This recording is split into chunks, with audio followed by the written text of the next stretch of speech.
Apple Music has got a brand new DJ-inspired feature called AutoMix, which will take 2 songs in a playlist or an album and seamlessly blend them together as you're listening. It's a bit like having your own personal DJ in your pocket, and the results are surprisingly good. Now, in the past when you're listening to music, it will do kind of like a crossfade effect between the 2 songs if you want it to. So one song gets quieter, the next one gets a little bit louder. But if they're different tempos, different beats, it can be quite a jarring effect.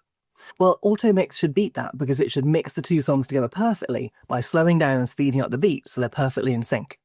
So all we need to do is open up the Now Playing screen on the Music app and then press the playlist button at the bottom to see all the upcoming tracks. This is where you can put on shuffle, repeat, loop, all those sort of things. But at the end, we've now got this new AutoMix button. And then when you tap on here, that feature is enabled. That's literally all you have to do. There's nothing else. Now if I go back to that same song and I scrub forward to the end of that song, maybe the last 10 seconds or so, when I press play, you're going to see that the Now Playing bar starts glowing and it says mixing in the middle there. I really wish I could play you a sound of what this is like, but it's really hard to recreate without using copyrighted music. If, however, you don't like AutoMix and you want the original crossfade, we can still have that, so don't panic. All we're going to do is jump into the Settings app and then go right down to the bottom to choose Apps.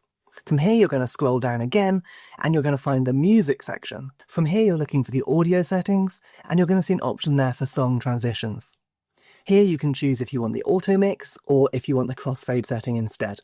And it's worth mentioning at this point that AutoMix does require an Apple Music subscription, but if you're using the Music app, the chances are you've probably got that anyway. There are tons of new things in the Music app for iOS 26, including lyric translation, playlists for your folders, and all sorts. And I'll teach you how all of those things work on my YouTube channel down below. So make sure you check out the other videos, and maybe subscribe as well while you're there. That's it, I'll see you for more iPhone Quick Tips soon.